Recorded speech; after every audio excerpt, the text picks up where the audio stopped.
this work. It's very new.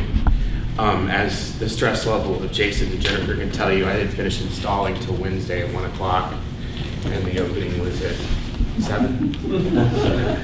So, but that's kind of the way I roll. So, the first time I ever spoke in this gallery, Anne Boudreau was the gallery director. And I was an undergraduate at LSU, and it was the early 90s, and I thought I was going to be a poet or something. And read some really bad poetry and hung out at Anne's installation, and met a lot of amazing people here. So this space has been a part of my life since I was young, and I'm honored to be a part of this gallery now. It's amazing. This work is about this location, and I will try to talk about this without sounding overly, I guess, dramatic. My life kind of gets hit by an avalanche every couple of years. It's just something that tends to happen, and I think that's everyone. And but for me, it's been about destruction in the last few years. Like every house that I ever lived in getting bulldozed, and strange things, and that just kind of made me think about my place and my history. And also looking at, a friend of mine asked me how the view from 46 looked as compared to the view from 30. And told her that I thought that it looked pretty similar, except I spend more time with ghosts than I used to. And ghosts of people that were here and who aren't, and things that were here that aren't. And I would be lying if I said I drew in a sketchbook every day, like good artists do.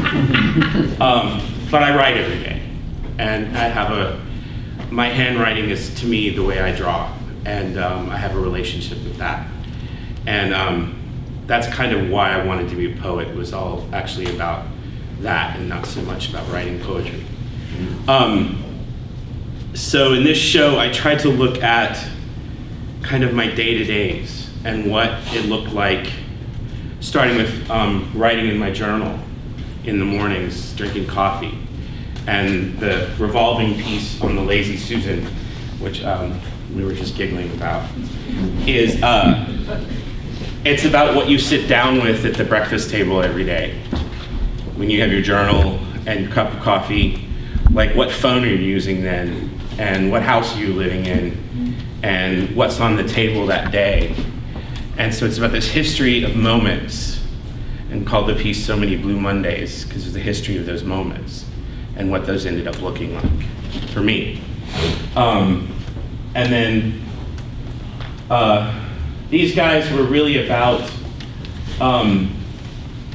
physical trauma and the idea that things happen that that damage our casings, because we run around in these flesh bags, right? And they get hurt and they get cut and they get scarred and mangled and all these things that happen to them. And I wanted to talk about that. I wanted to talk about this idea of what it feels like. And I don't know if most people in here probably don't know, I got attacked a few years ago and had a lot of damage done to me. And this piece, I didn't know I was making work about that until I'd made about the 15th one of these. And I'm up in my studio in the middle of the night just beating the hell out of these porcelain slabs with my own hands. And I'm like, why am I doing this? And I realized. So, and then the show's about language and about understanding language. And there's a poem by an Irish poet, Kieran Carson, called Belfast Confetti, where he talks about the troubles in Ireland that happened in the 80s when you could go to the market and get exploded, right? Similar to what's happening in America now with our gun violence. And with street violence and all the violence that happens in our country now.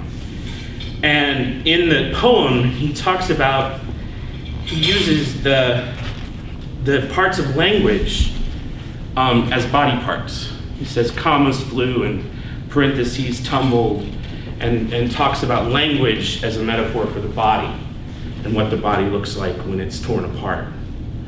And so the place where my incident happened was a place called St. Roch in New Orleans. And so I, for some reason, made a piece called St. Roch Confetti, just talking this poem, and this poem helped me to understand a lot of things. And so the work in general, one of the things that I was trying to bring to it was to put it on a scale of our physical bodies, of the size that we are, like tables that we use and forms that are our size, and cassette tapes that you pick up and we hold and we know how to react to and interact with. It's funny, the cassette tapes were one of the pieces that most people talked about the night of the opening, because everybody could look at one of them and read something and identify something with it. And for me, that's what it was about, this idea that cassette tapes in the 80s were kind of love letters, right? So when you got a crush on somebody, you made a really cool mix, you know? And then I would decorate them. I'd sit up all night decorating these cassette tapes. The most intricate drawings I've ever done in my life were on cassette tape covers. And so this kind of interesting relationship with this physical thing that's been following me around my whole life. And when I recently, a few years ago, moved my mom home from Germany, and I'm going through her house in Heidelberg, packing her up, and what is everywhere in every drawer? A bloody cassette tape. Like everywhere, it was just kind of this part of life, music, because my family's very much into music, and there's always music on in my house, there always has been. So it's just something that was always these little weird objects. And now it's all nostalgia and stuff. But for me, I like the physicality of them, I like the size of them. And I just want to say one more thing before.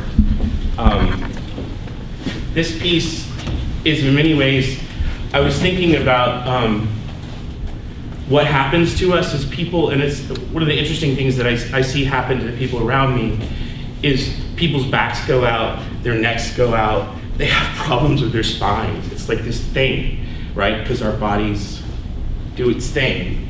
And so I wanted to make kind of abstracted spinal columns, vertebrae, and because we start to fall apart, and not to get all political, but my country's falling apart. And so I kind of made my flag as a spine that was broken.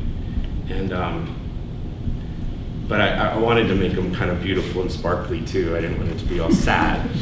I like sparkly stuff, as you may have noticed. And the throne of self-reflection over there, that piece, that's what it's called, and one of the reasons why I called it that is because you really can't get anywhere near it. It's where you could learn about yourself because it's surrounded by mirrors, you know? And you can see every aspect of yourself, but you can't actually sit in it. And that's what this show was about for me, trying to understand that and how I got here. I brought a friend of mine to see the show, and I was waiting to hear what great things she would say about my work. And she just kept talking about your work. She came back here and she saw your carpets and she said, "You see that right there? That's my life right there." And everything about it, she was responding to this kind of pain that you're talking about. When I saw this piece, I remembered reading your story, and I immediately felt that. But this friend of mine who has been having a hell of a year since the flood and her house being torn up, she came in here and she walked over to that piece and started crying. And I said, "Well, you didn't cry when you were looking at my work." But I was really impressed that you know, and she's not somebody who brought in a knowledge of your work or necessarily a knowledge of contemporary art, but it wasn't necessary for her to feel this work and without any words at all to connect with it really quickly. So I just, for what that's worth. Thank you. Can you tell us about how those are? Can you tell us about making this piece? Because we'd be really love this. Those are the inside of old thermoses. Okay. I've been That's collecting what I wanted them to know. since I was a kid. Wow. I love them. And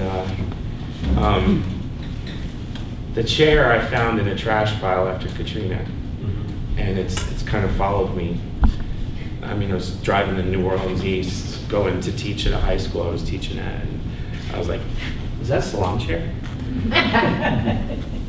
So brought it home and did the Katrina bleach and wash thing, and so I've shown it in my work before. It's something that's kind of followed me around, and I changed it around. This time it's the remix. So that's what they are. Yeah. That when you talk about objects having a kind of presence or bringing to a time or something like that, I wanted to know, what are these things? That's amazing. That's amazing. They're fun. If you see a thermos there, get it. There's something beautiful inside.